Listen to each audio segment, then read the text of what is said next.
In this demonstration, we're going to look at installing the Azure PowerShell modules and connecting to an Azure subscription. So in order to do this, what I've done is just on my desktop PC, I've come into https://azure.microsoft.com/en-us/ and this then says downloads. I've hit the enter key. On the downloads page, I just need to scroll down, and all I'm looking for here is I'm just looking for my command line tools section. I'm going to go for Windows PowerShell, so there's PowerShell, and we'll click on Windows Install. This asks me, do I want to run the exe file in order to get these PowerShell modules? I do, so we'll select our Run button.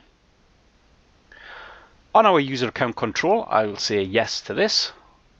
And as we can see, it's now gone into the Web Platform Installer 5.0. So it's going to check all the prerequisites. Some of the prerequisites are missing. What it'll do is it'll also install those prerequisites as well. So at this point, we'll select Install. Have a quick read through. We're happy with everything on here. So what we'll do is I'll click on the I accept. To be honest, if I click I decline, it's not going to install. So we'll go for I accept. And as we can see, it's now going to go through. It's going to download the required information. It's then going to install the files that it downloads. Now this is going to take a little while. It's not going to be very exciting watching a green bar move across the screen. So at this point we'll just pause the demonstration and return back after the installation is complete. And the installation is now complete, so we'll just select our Finish button. Next thing we'll do here is we'll just connect through to our Azure subscription. So in order to do that, I'll just come out of Internet Explorer fully. And then all we do at this point is I'll click on my Start button. And on my Start button, all I want to do here is I just want to go to my All Applications and I just want to launch up my Windows PowerShell ISE. I'll just scroll down our menu here.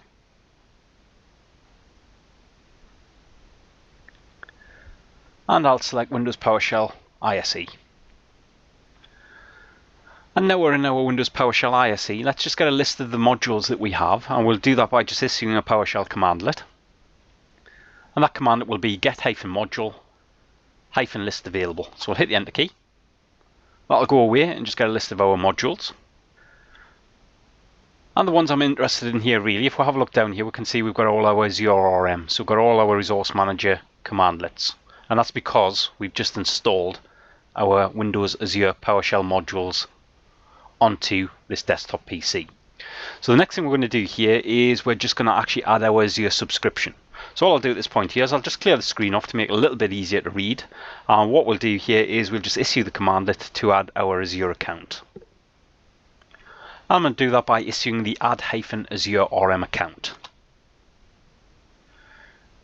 As you can see, it brings me into the login page. So all I'm going to do at this point here is I'm just going to enter my username and password. And as we can see, it's now added in my user account. So I've now come from within Windows PowerShell, and what I've done here is I've authenticated through to my Azure Cloud account. So let's just clear the screen off again. And we'll just issue a couple of commandlets. So the first thing we'll do here is we'll just get some information relating to our Azure subscription. I'm going to do that by using the get-Azure RM subscription commandlet. We'll hit the enter key. And as we can see here, it gives us information relating to our subscription name, our subscription ID, our tenant ID, and as we can see in the case of my estate here, it's currently enabled. Now I only have one subscription, but if I had multiple subscriptions, I would require this subscription ID to actually authenticate through to the correct subscription.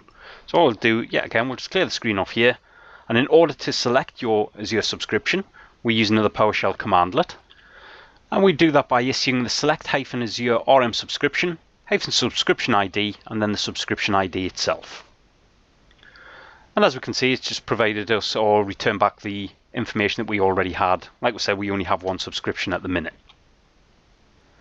Now one of the other things that we're going to be interested in is we're going to be interested in exactly what sort of resources we can create. And we can do that by issuing another PowerShell commandlet. And that commandlet is the get-Azure RM resource provider. So we hit the enter key. As we can see, it returns back information. So if we just scroll this up, we can see, for example, provider namespace Microsoft.storage. We have to store virtual machines somewhere or services somewhere.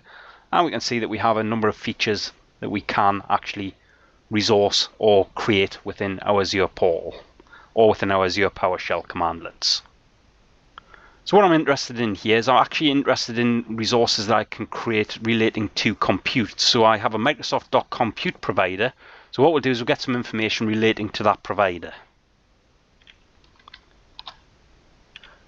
We're going to do that by using the get-Azure RM resource provider, -provider namespace, and then we're going to go for the Microsoft.compute. So as we can see here for our Microsoft.compute, and bear in mind this could be things like virtual machines, we can see exactly what the components are to go to make our virtual machines, and we can see exactly where we can create these resources based off my Azure subscription.